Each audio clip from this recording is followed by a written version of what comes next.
The biggest challenge I have faced in my career wasn't technical. It was moving from an individual engineer into a leadership role. For many years, my work had to do with fixing problems, delivering solutions, and providing results. But when I stepped into that leadership role, I quickly realized that success meant something completely different. It didn't have to do only with my technical skills, but helping others succeed. I learned to delegate, to listen and understand what drives each person, and create an environment that everyone could thrive in.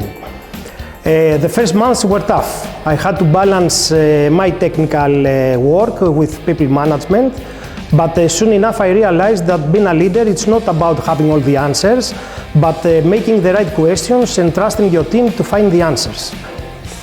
What made the difference was Unisystems culture. I had mentors and colleagues that supported me and gave me room to learn. That support helped me grow and gain confidence being a leader. Now, leadership is one of the most rewarding parts of my journey. Seeing my team develop and deliver great results, it's what truly drives me. I'm very proud of how far we have come and excited what comes next.